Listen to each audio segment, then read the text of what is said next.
Hey Ubers, welcome to Gratitude Friday. This is what's going on in the garden right now. This rose bush has decided to go crazy. And this is the technique we're going to do today. A little bit of mixed media. This is somewhat based on my faux granite technique tutorial, but this time, like I mentioned in that video, we're going to be using a really fine rice paper to make a beautiful cover for a journal. So this is the rice paper. As you can see, it's got some thicker fibers in there. I got this at an art supply store in Los Angeles, close to where I used to live. It's called Continental Art Supply. I don't know if they have an online business, but they're a really cool little art shop. And they've got a whole selection of different rice papers.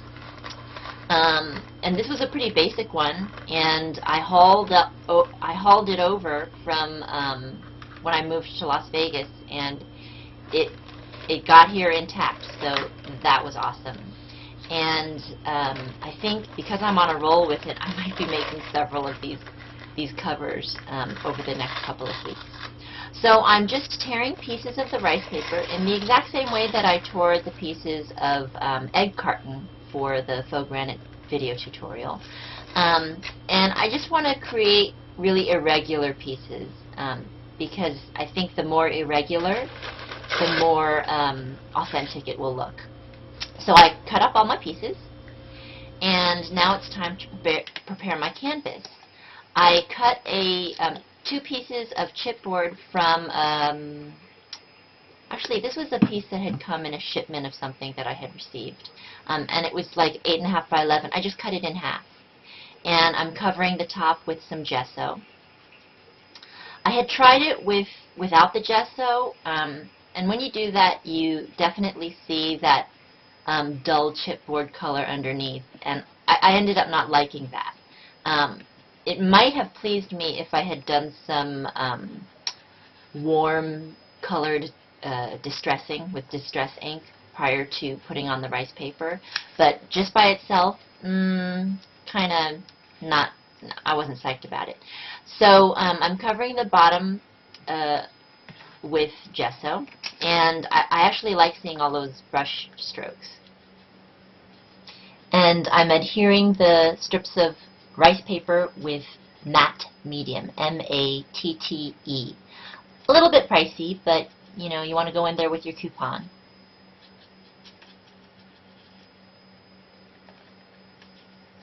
You guys know that when I put out a video, it's usually a technique video or a project. And, you know, I think I had mentioned that I didn't make much money last year because I worked half the year after like a 15-year-long career. And so there are several things that I really wanted. I'm still waiting on a Zutter Bind It All to arrive, and a couple other major items. I'm going to get started with some polymer clay.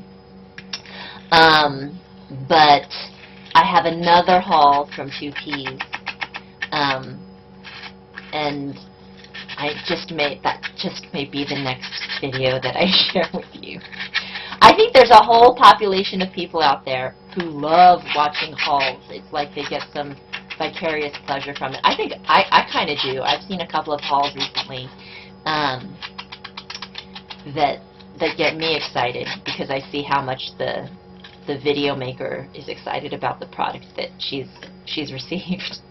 But gosh, some of you guys spend some serious money on a regular basis. So these are some of the watercolors we're going to be using. This is going to be like the foundation quinacridone gold. That's Daniel Smith. And here's a quinacridone burnt orange. These are really warm, earthy colors, the quinacridones. And the Daniel Smith, I believe, that's my palette. Color, color, color. The Daniel Smith stays wetter longer, from what I've heard. The Da Vinci, you get a nice quantity of paint, and it's a nice quality paint, and it's a little bit cheaper than the Daniel Smith, if I remember correctly. So I'm using one of my favorite watercolors, and it's just actually what was in my pan. Other than the quinacridones, I didn't pull out any new colors. So it's dried up, but I just re-wet it, and I reactivate it when I wet it. And this is a magenta color, and I'm just sort of slapping it on there in a really random pattern. And there are some areas that I try to do with a more concentrated, non-diluted amount of paint. And it's the areas where I see those thicker, variegated fibers. I want that paint to really sink into those places. So it gives a sense of natural rock. So anytime I have an opportunity to pull out the watercolor paints, I get really excited because it's just so much fun, such a fun medium. I think the types of people, well, actually, you know, and this is one of my quinacridone colors that I'm now applying, and my surface is wet because I want all of that random blending to happen. I want it to be as organic looking as possible, and I think that happens when you work on wet into wet.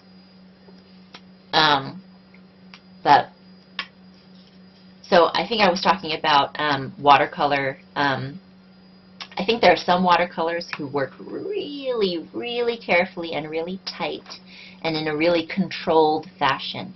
And sometimes I get that way with some of my paintings. But I kind of aspire to a really loose, spontaneous way of painting.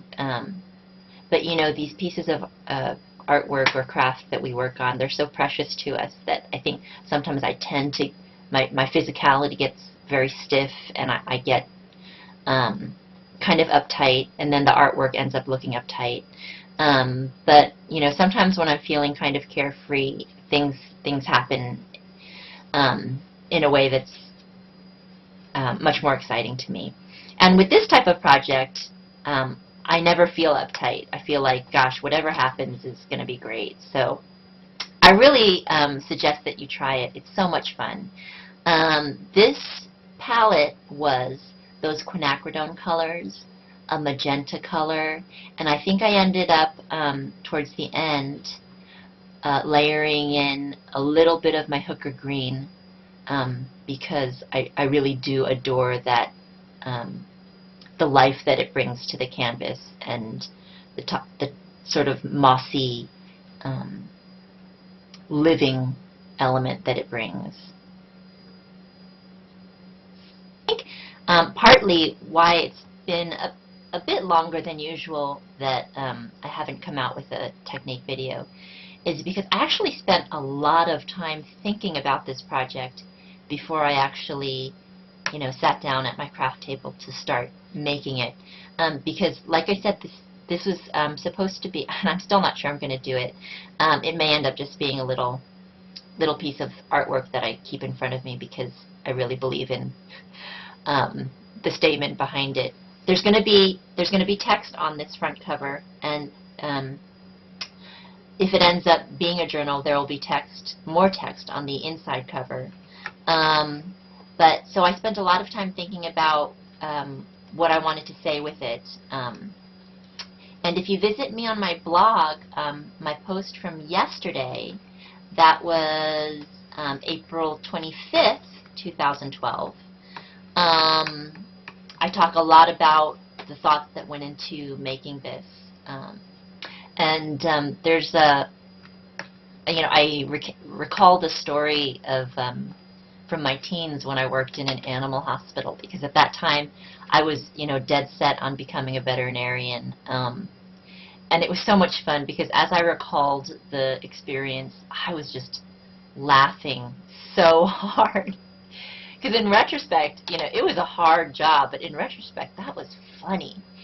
So if you get a chance, and you've got the time or the interest, come visit me on my blog. It's contadinak.wordpress.com, and it's the post from yesterday, April 25th, 2012. So I'll just tell you a little bit about my thoughts going into what kind of text I would put on the front of this journal. And I think, you know, without getting into too much detail, one phrase that keeps coming up for me in my late 30s, the title of the post is The Bemoaned 4-0, which a lot of women bemoan. I actually am so psyched to hit 40. The late 30s have been so great, but but everything leading up to it was kind of unappetizing. Um, but I'm just hoping things get better and better. But the phrase that keeps coming up for me, now that probably my life is just about half over, is that life is short. And, it's a common phrase, but I feel it. I feel that life is short. And I really want to make the most of the rest of the time that I have here, which is so brief, when you really think about it. And not waste any of it being upset over things that ultimately really don't matter very much. So my challenge, as of late, not that there's been that much, to get upset about, is just to let go. Let go of, things that have occurred in your immediate past that have upset you, or things that you've held on to for years. Because really, in my opinion, at least for me, that is such a disservice to yourself, wasting any brain space. There's very limited real estate inside our brains, wasting it on things that are upsetting. So anyway, this is the altered canvas, and I just love the warmth that that color combination created, and all those little irregularities that make it look like rock.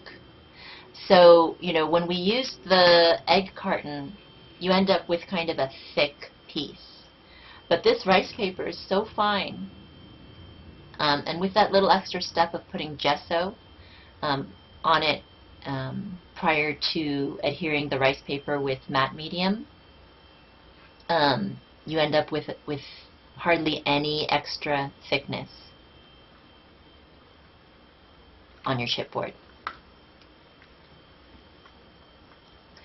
So I've recently acquired some more papers. I got a bunch of 6x6 pads, and I actually got a few collection packs of 12x12s. So this is Bo Bunny's Weekend Market collection, and I've been really excited about Bo Bunny recently, as well as my Prima papers. And in the end, you'll see there's some Prima in this project. And the last couple of projects I've made have used Prima. But look at these deep, rich colors. I love that globe and the deep indigo. Suitcases with a real worn, distressed look. Postage. Love that one. I'm going to use that one. So that sort of yellowish ochre paired with the deep indigo blue, such a great color combination. I really like that one too. I love this whole pack. So it'll be fun playing around with it, seeing, I like that color, how these will translate to a card front. I actually think it'll be much easier to scrapbook with that set than make cards. But so I ended up cutting up various pieces from that pack. My main word is going to go onto this piece, and I'm just going to age the edges a little bit with I believe it was a tea dye distress ink, just after I warped the edges a little bit with my distress tool. And I like doing this step first because then the distress ink ends up making more contact with the raised edges to give more of a roughed up look.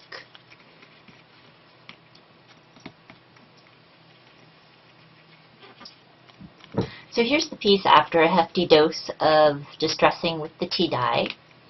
And I just love distressing on paper that's not white because you can be a little bit sloppier and no one will know the difference, and actually it makes it look even better if you've got some patches that are darker. So I cut out my letters. I pulled out my Cricut. It was starting to collect dust. And I don't have any dyes, although I am thinking about getting a set. I don't have any letter dyes, like a whole alphabet. So I'm in the market for something that's a script like this, just a nice classic script. If you guys know of any, I'd love any suggestions that you have for a good alphabet die set that I can run through my Big Shot. So I'm using my Tombow Mono Multi-Glue to adhere the letters for the word savor. And in my blog post I talked about this. I actually use this word all the time when I'm feeding scraps to my dogs from my plate, because they always get a little bit of what I've had for dinner or lunch, and sometimes breakfast. But, you know, especially Mabu, my big cocker, he just wolfs that stuff down, but he's so gentle when he takes the food that, you know, I can hold it in my hands and he'll chew on it. If I let it go, he'll swallow it right away. But if I hold it in my hands and I let him chew on it, I always tell him to savor. And my guy started to say it too, because it's a fun word. But anyway, that is the large text. I believe I did that at an inch on my Cricut using a cartridge that's just script. It was a pretty affordable cartridge that I actually hadn't used it yet. So this was my first time that I used it. And I put some, I used paint from an acrylic dauber in a brown sugar, that's the color, from Jenny Bolin. And I just wanted it to look, I didn't want it to look as clean as the pure cream cardstock that I had used. And when I first did this, I was like, oh man, did I make a mistake, because I kind of don't like how this looks. So I sanded the top surface just a little bit. And after doing some of that and removing some of the brown paint that I had put on there, I actually ended up liking how that looks.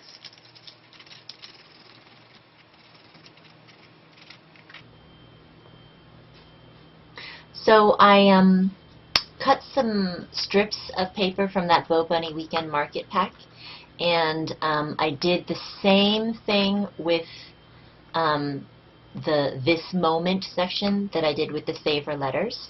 And I also cut a circle shape out of DCWV white core colored cardstock that was like a muted green. And I ended up distressing the edges of that circle shape with some peeled paint.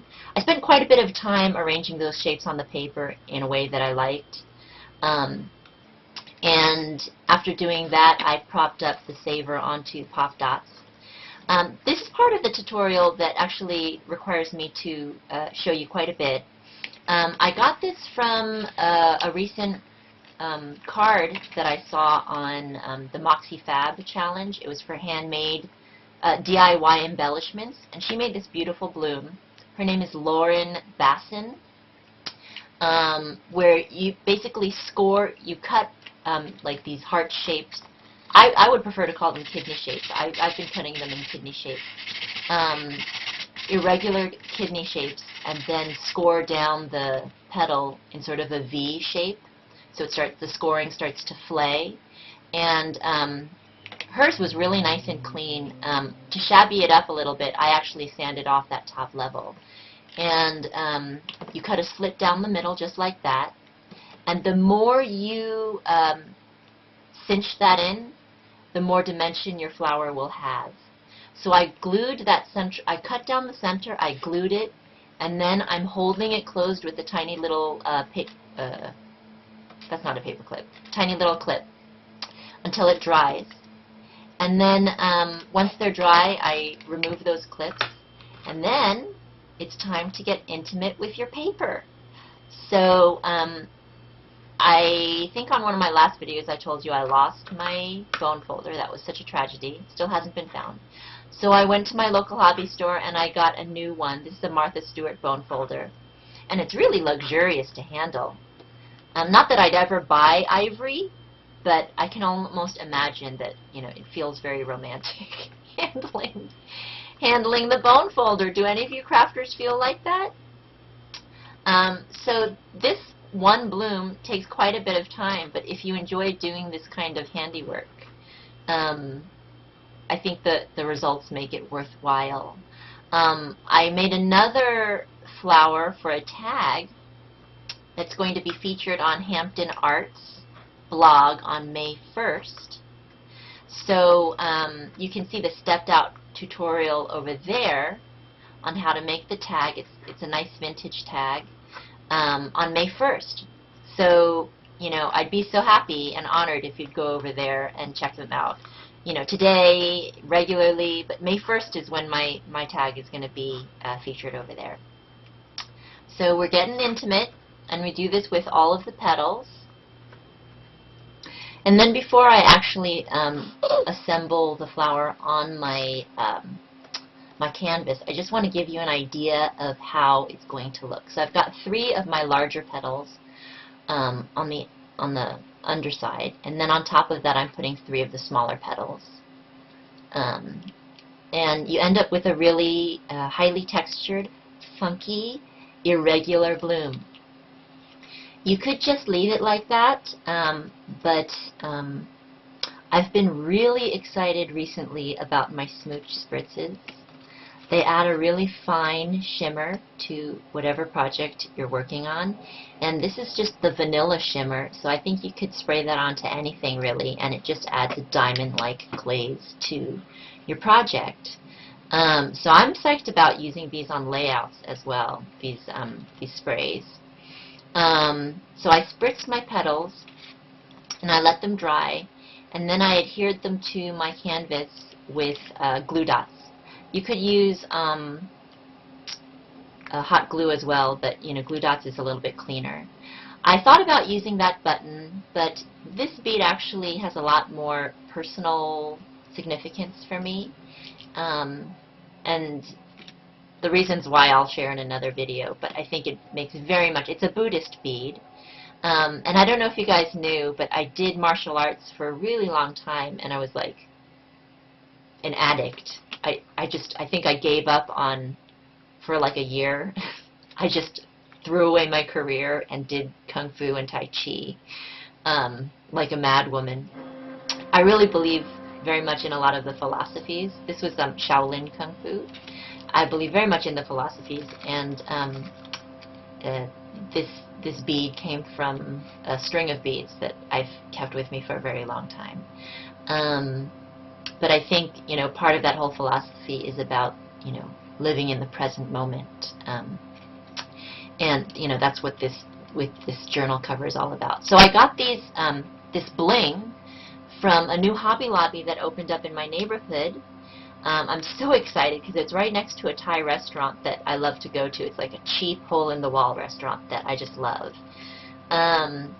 So it can be sort of like an outing, lunch and Hobby Lobby on a regular basis with my 40% off coupon. So this bling came in a package that I think it was Paper Source, of a number of different colors, and I'm trying to arrange it in an organic way on the canvas. Oh, and I almost forgot to tell you that circle was embossed with a Twigs, I believe Cuttlebug Twigs embossing folder.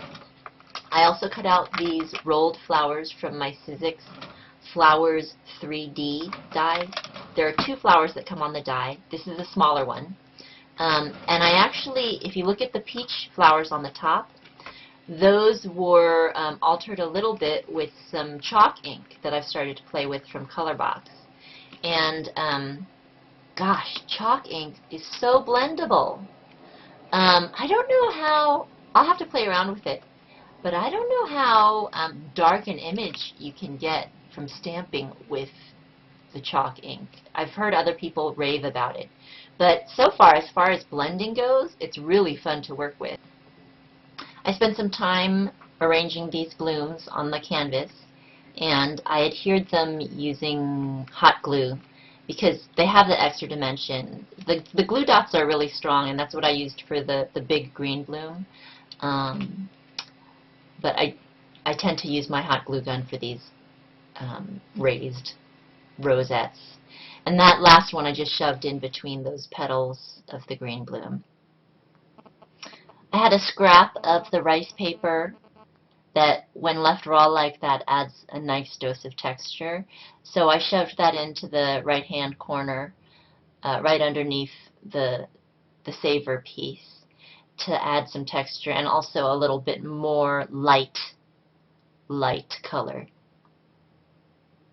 And that's basically it. If you want to see what the text that's going to go on the inside, come on over to my blog and take a look around. Thanks so much for watching today. I'm going to end with some detail shots for you. And don't hesitate to comment here or on my blog and share with me what you've been up to. One of the big reasons why I do these videos is to start a dialogue with other crafters worldwide. So please comment, subscribe, visit me, share with me pictures of what you've been up to. I'd really like to see. Thanks. Bye.